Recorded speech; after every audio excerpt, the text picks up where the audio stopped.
안녕하세요. 반갑습니다. 네, 지역사회복지론 8주차 1교시 수업을 시작하도록 하겠습니다. 지난 시간까지 저희가 세계 각국의 지역사회복지 역사에 대해서 공부를 했고요. 영국, 미국, 그다음에 일본, 그다음에 오늘 이제 지난 시간에 한국 지역사회복지에 관한 역사에 대해서 1970년대 이전까지의 우리나라의 지역사회복지 역사의 흐름을 함께 공부를 했습니다. 이제 오늘부터 이제 80년대 이후부터 현대 사회까지를 2시간에 걸쳐서 공부를 하고요. 마지막 시간에 세 번째 시간에는 우리나라 정권별 지역사회복지 역사의 흐름들을 전체를 한번 조망을 하면서 오늘 8주차 수업을 마무리하도록 하겠습니다. 자, 지난 시간까지 한번 공부하셨던 걸 한번 잘 천천히 생각을 해보시면서 하시면 좀 도움이 되지 않을까 생각을 합니다. 첫 번째로 이제 80년대 이후부터 90년대까지인데요. 이때가 우리나라의 이제 지역사회복지의 흐름들을 좀 이제 획기적으로 많이 바꾸게 되는 계기가 될 수 있습니다. 왜냐하면 지난 시간에 공부하셨던 것처럼 1970년대, 60년대 후반부터 70년대 초에 새마을 운동을 하게 되면서 지역사회 마을 개선 공동마을 개선 사업, 도로도 내고 뭐 여러 가지 근면자조 협동이라는 모토 아래 전 국민이 참여하는 지역사회 개발 운동을 했죠. 지금 실제로 우리나라에서 시행했던 최대의 지역사회 복지, 지역사회 행동, 그다음에 지역사회 개발 운동이었다라고 볼 수 있습니다. 그래서 그런 것들이 이어지면서 이제 1980년대를 좀 보면 시민사회에서 했던 운동들, 그 다음에 시민사회와 민과 간이 함께 공식적인 서비스와 비공식 서비스가 연계되는 지역사회 실천운동이 이루어지게 되고요. 또 그러한 것들로 여러 가지 기관들이 생기게 됩니다. 그래서 그런 것들 하나씩 좀 함께 보면서 한번 보도록 하겠습니다. 첫 번째 시민사회 중심 운동이 일어나게 됐죠.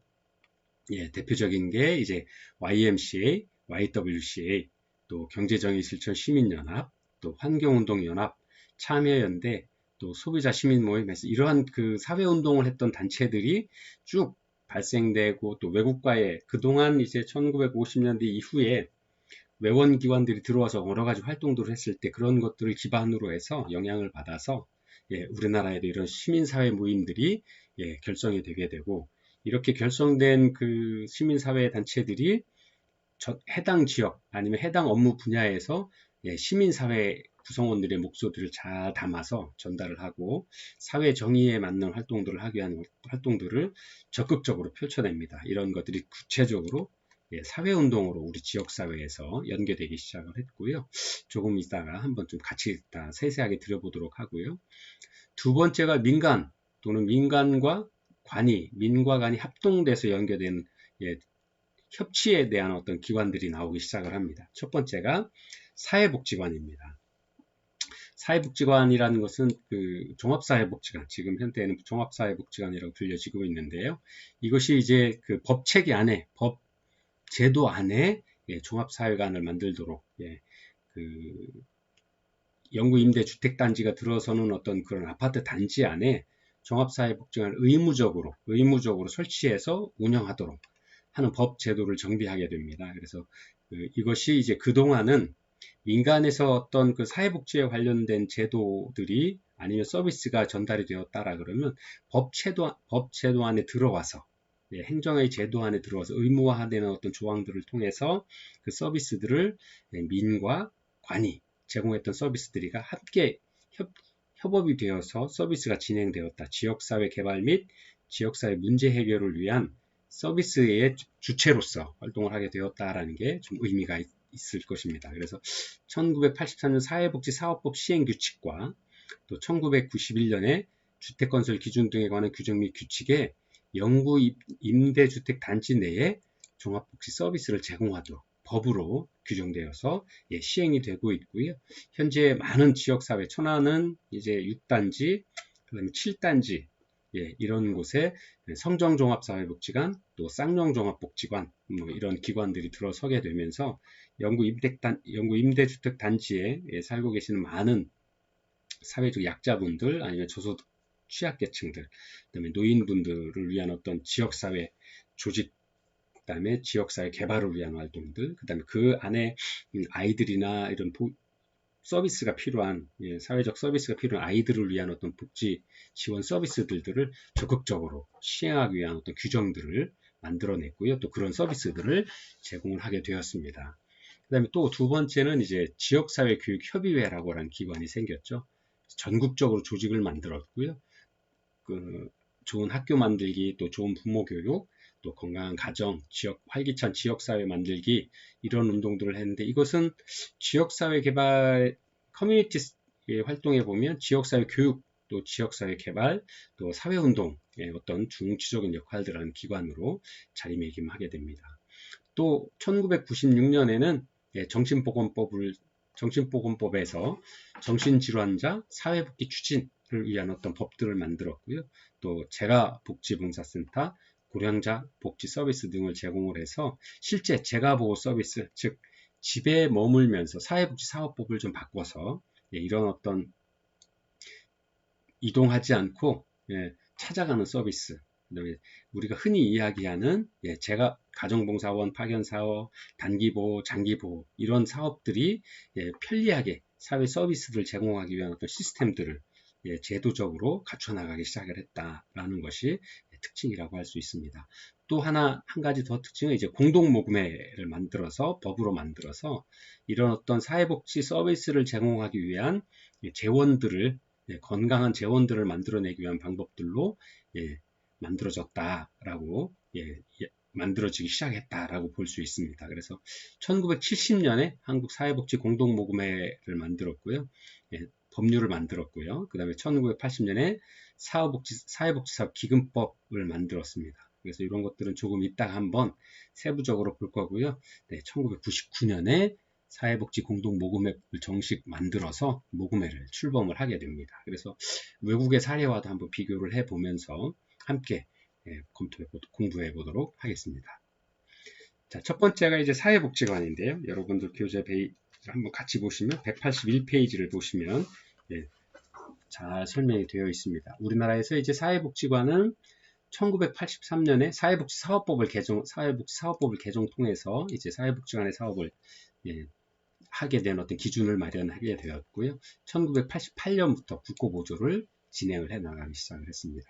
그리고 이러한 사업들 운영을 해 나가면서 1991년에 주택건설 기준에 관한 규정 및 규칙에 영구임대주택 단지에는 의무적으로 설립을 하게 하는 어떤 법을 만들었습니다. 그래서 급격하게 이런 사회복지관의 기관이 늘어나는 어떤 계기가 되었고요.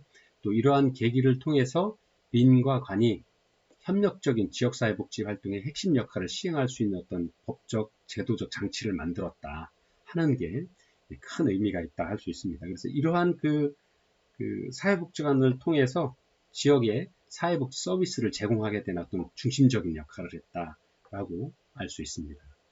두 번째가 이제 노인복지관이라고 하는 기관인데요. 지역을 기반으로 하는 노인복지 사업들을 시행을 했습니다. 천안에도 지금 노인복지관, 천안시 종합노인복지관이 이제 쌍용동에 있죠. 그래서 노인복지 사업과 관련된 많은 사업들을 중심적으로 펼쳐나가고 있습니다. 그래서 노인복지관에 대한 그 법적 근거가 마련된 것은 1981년 노인복지법을 제정하게 되면서 이러한 사업 시행 규칙들을 법률에 의해서 사업을 진행하기 위한 어떤 근거들이 만들어졌다라고 볼 수 있습니다. 그래서 노인복지관은 2018년 12월 기준으로 전국적으로 약 384개가 있다라고 합니다. 그러니까 실제로는 우리나라 지자체마다 거의 하나씩 있어서 노인 어르신들을 위한 어떤 그 복지 사업들을 노인을 대상으로 하는 복지 사업들을 진행해 나가고 있다. 이런 어떤 그 제도적 장치를 갖추고 있다. 이렇게 이해하면 좋을 것 같습니다. 또 이어서 장애인 복지관을 장애인 복지관에 대한 것도 이제 설립이 되었는데요. 1981년에 심신장애인복지법을 제정을 하고 81년에 서울 장애인 종합복지관을 최초로 설립을 하게 됩니다. 그 다음에 1988년 서울 장애인 올림픽을 계기로 해서 더 활성화되는 시기가 되었죠. 그래서 2020년에는 기준으로 약 전국적으로 242개의 장애인 복지관이 설립되어서 운영되는 장애인을 위한 어떤 중추적인 역할들을 해나가고 있는 기관으로 자리하게 됩니다. 여러분들 교재에 이제 183페이지에서부터 장애인 복지관의 주요 기능 이렇게 설명 표가 들어 있는데요. 한번 잘 읽어보시면 장애인 복지관에서 해야 될 일, 장애인 복지를 위한 어떤 서비스들 이런 것들을 잘 보실 수 있을 것 같습니다. 그래서 장애인 복지관은 그 장애인복지법 시행규칙에 의해서 장애인 주간보호시설, 또 장애인 체육시설, 장애인 수련시설, 또 장애인 생활이동지원센터, 또 한국수어통역센터, 점자도서관, 또 점자도서 및 녹음서 출판시설, 장애인 재활치료시설 등과 함께 장애인 지역사회 재활시설로 그렇게 분류가 되어 있습니다. 그래서 이러한 것들은 그 장애인들을 위한 중점 그 서비스 시행 기관으로서 훌륭하게 자리매김해 나가고 있습니다. 자, 두 번째는 또 지역사회 교육운동입니다. 케이스라고 해서 되어 있는데요. 1969년에 한국 지역사회교육협의회 지역사회 교육운동으로 시작되었습니다. 그래서 1980년에는 전국 시도협의회를 구성을 하게 되었고요. 또 1987년에는 6대 실천 과제를 설정하고 또 프로그램들을 개발을 해서 진행하는 어떤 이런 큰 발전적인 성과를 이루게 됩니다. 87년에 만들어진 6대 실천 과제를 좀 보면 자기 실현을 위한 평생학습, 두 번째 좋은 학교 만들기, 또 세 번째 교육환경 개선, 그 다음에 네 번째 부모 역할에 대한 교육, 또 유일한 노후생활 교육, 또 여섯 번째로 건실한 청소년 성장 지도를 목적으로 실천 과제를 선정해서 프로그램을 개발하고 지역사회 교육운동을 잘 이끌어왔습니다. 지역사회교육협의회의 사명, 미션은 지역사회 교육운동을 통해 건강한 가정, 즐거운 학교, 또 활기찬 지역 만들기 사업을 추진함으로써 학습하며 봉사하는 시민문화가 이루어지는 행복한 사회 구현을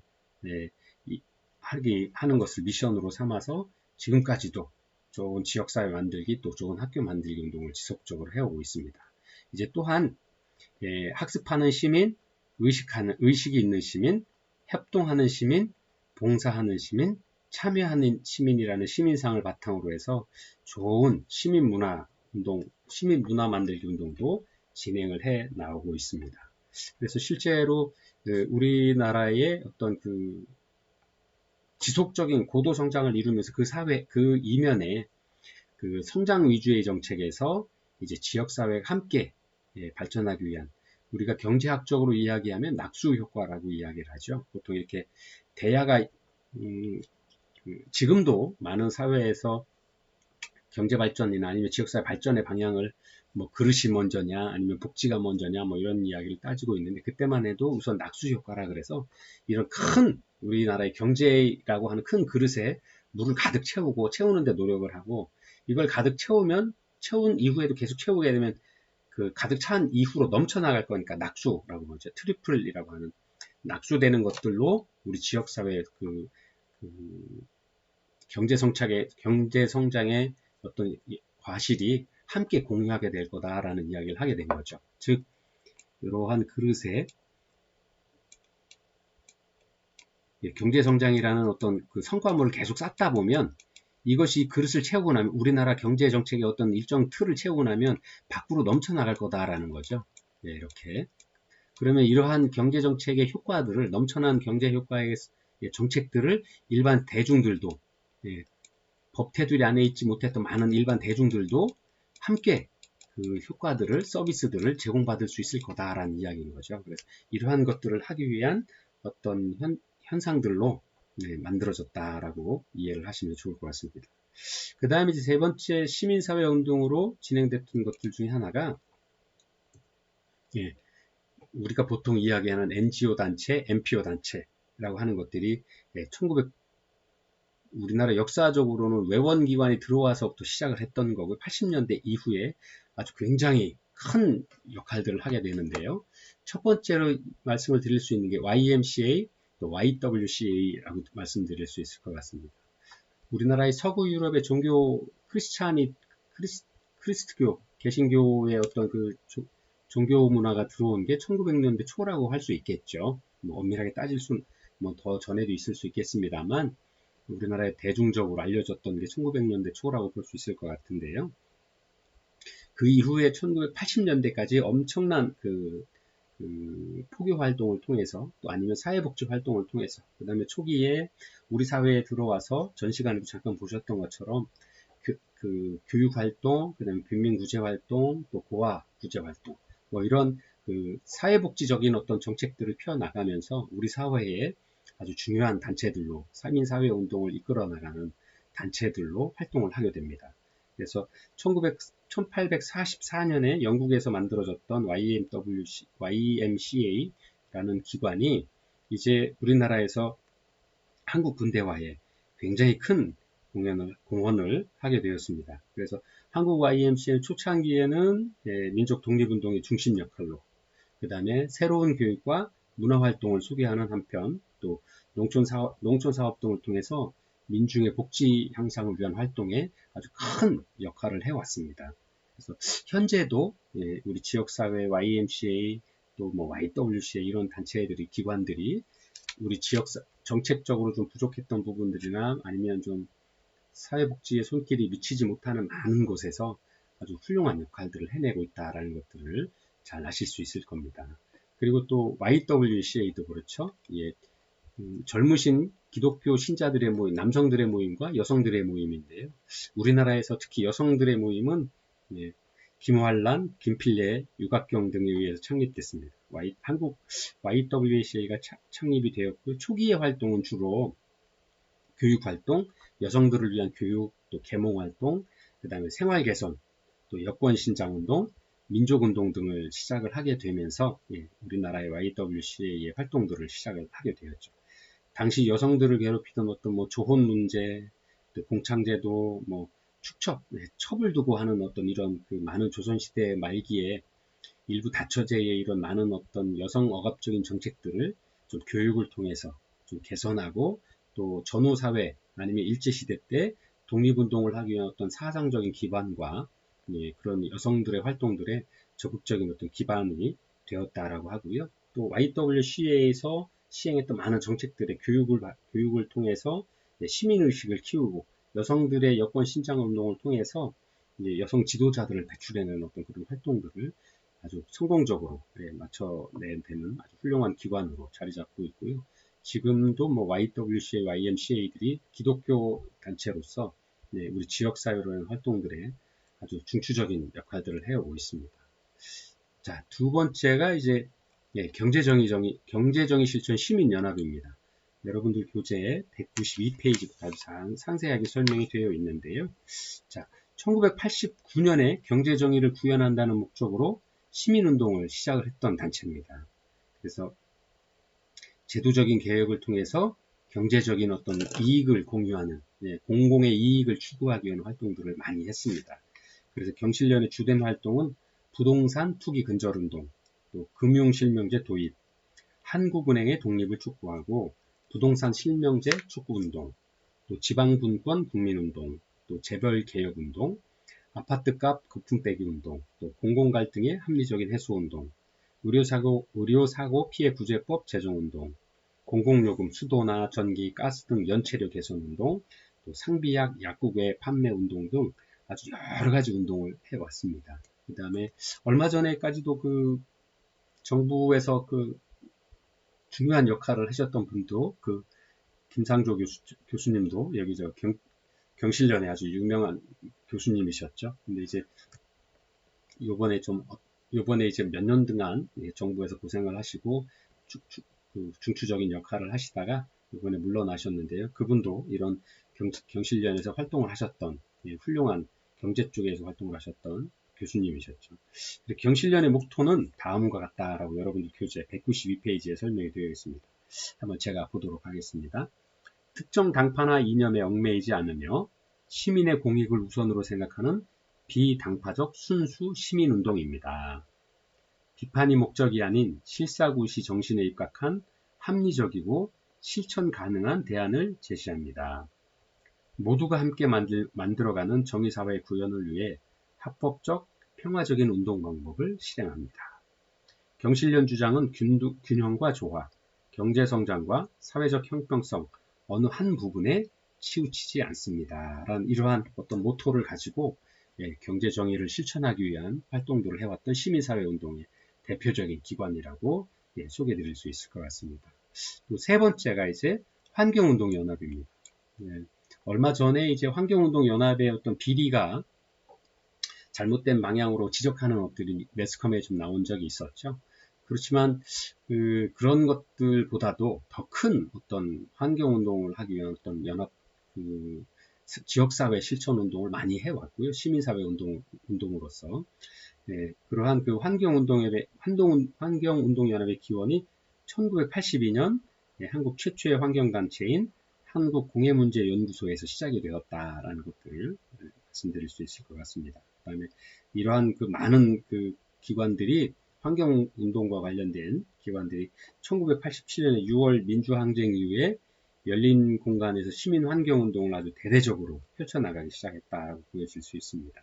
그래서 1990년대에 지리산, 전봉산, 자연산, 덕유산 등 보호활동, 또 시화호 살리기, 동강 살리기, 또 핵폐기장 강행 저지운동, 새만금 살리기 운동, 서해안, 남해안 시민 습지 보전 운동, 비무장지대 보호 운동, 팔당 상수원 보호 운동, 또 낙동강 살리기 운동, 이러한 금수강산 파수꾼으로서의 다양한 환경 운동들을 펼쳐온 대표적인 시민사회운동 기관이라고 할 수 있을 것 같습니다.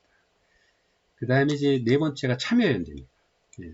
여러분들 교재 194페이지를 함께 해보시면 참여연대는 1994년에 참여와 인권이 보장되는 민주사회를 열어가자 하는 구호로 시작되었다라고 할 수 있습니다. 그래서 현재 참여연대의 주요 활동은 사회에 대한 건강한 감시, 그리고 대안, 그다음에 참여, 연대 이렇게 크게 네 가지에서 이루어지고 있다라고 합니다. 아마 많은 분들이 수업에도 잠깐 보셨겠는데 여기 네 가지 YMCA, 경제정의 경실련, 환경운동연합, 참여연대는 매스컴을 통해서 지금까지도 어떤 사회 문제가 생기거나 어떤 지역사회 어떤 문제들에 적극적으로 활동하고 있는 시민사회 단체로 또는 NGO 단체로 또는 NPO 단체로 뉴스나 매스컴에서도 많이 들어보시는 기관들이 아닌가 생각을 합니다. 그러한 시민사회운동이 크게 적극적으로 일어났던 것이 바로 죄송합니다. 이게 왜 떴죠? 바로 이때 1980년대 시민사회운동에서 시작이 되었다 하는 것을 알 수 있습니다. 그래서 참고로 여러분들이 교재 194페이지에 참여연대 창립 발기문을 좀 시간이 되시면 한번 읽어보시면 좋은 경험이 되실까 생각을 합니다. 자, 그리고 네 번째가 재가보호 서비스입니다. 재가보호 서비스는 말 그대로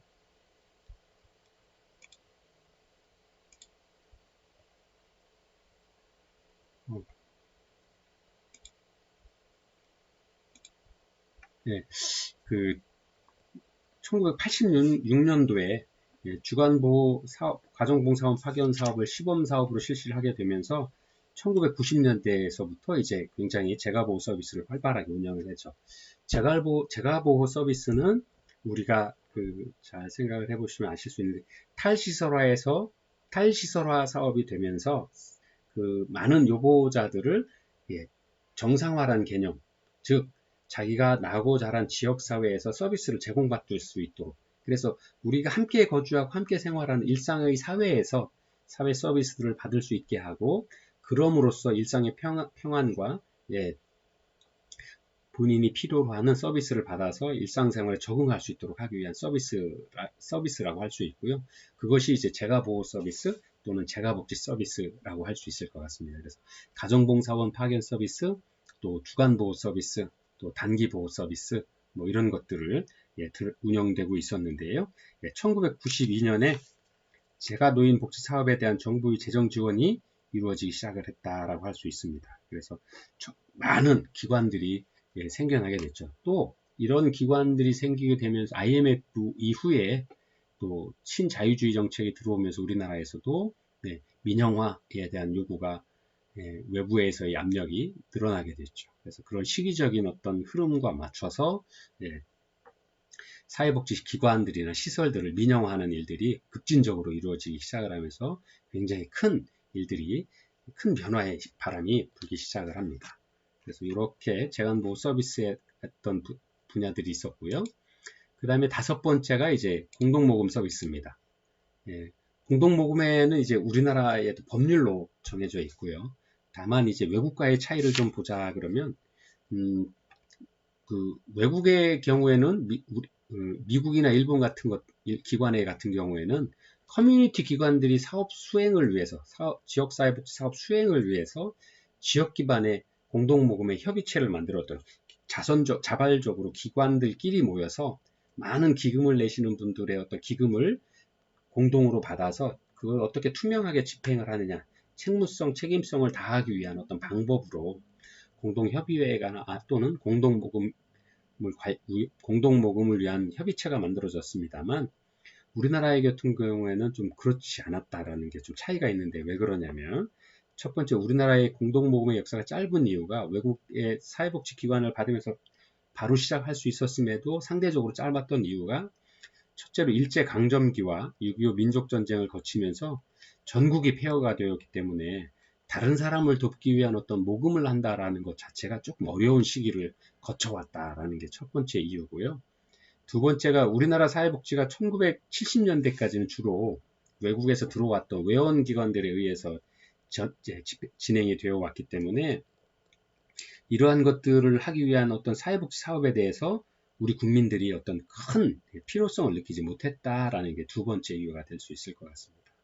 그리고 세 번째는 우리나라에서는 기부통제법, 기부금품 모집법 기부금품 모집 금지법이 있었습니다. 왜 그러냐면 6.25 전쟁 이후에 그 많은 어떤 그 우후죽순적으로 기부금품을 모기하는 방법, 기부를 통제하는, 좀 가진 사람들을 찾아다니면서 구걸하거나 아니면 여러 가지 그런 일이 많이 생길 수밖에 없던 전후사회의 그런 사회 환경이 있었고요. 또 그러한 그 사회적인 약자를 돕기 위한 어떤 기관들이 무차별하게, 무분별하게 기부금품을 모집하기 위한 어떤 방법들을 활용을 해왔었죠. 근데 그런 것들이 자꾸 사회 문제가 되니까 국가에서 기부통제법, 또 그다음에 기부금품 모집 금지법, 이런 것들을 만들어서 그런 일이 생기지 않도록 했던 게 약간 1970년대까지도 그러한 것들이 이제 진행이 되어 왔습니다. 그래서 그런 것들이 좀 어느 정도 개선이 된 후에 공동모금회가 처음 생긴 게 우리나라에서 1970년에 생겼다라고 합니다. 그래서 최초의 공동모금회는 이제 1971년에 만들어진 한국사회복지공동모금회였다라고 이야기를 하고 있고요. 우리나라에서는 1997년에 사회복지공동모금회법이 제정을 하게 되고, 그래서 1999년에 사회복지공동모금회법 라고 해서 정식으로 명칭들을 만들어서 법이 제정이 됩니다. 그래서 이러한 것들로 발전해 나오는 과정들을 거치게 됩니다. 그 다음에 이렇게 함으로 인해서 우리나라에서도 이제 사회복지 사업에 관한 어떤 그 체계적인 국민들의 관심 속에서 모금을 하고, 그 모금된 금액들을 우리가 이야기하는 사회적 약자나 그 사회복지 사업과 관련된 일을 하고 있는 많은 기관들의 제안을 받거나 아니면 지속적인 사업을 위한 부분들의 그런 공동기금들이 사용되어지는 어떤 그런 계기를 마련하게 됩니다. 이렇게 해서 1980년대, 90년대 우리나라 사회에서의 지역사회복지에 관한 어떤 많은 기관들, 또 그런 흐름들을 한번 보았고요. 잠깐 쉬었다가 그 다음 이후 90년대 이후부터 현재까지 한번 같이 공부해 보도록 하겠습니다.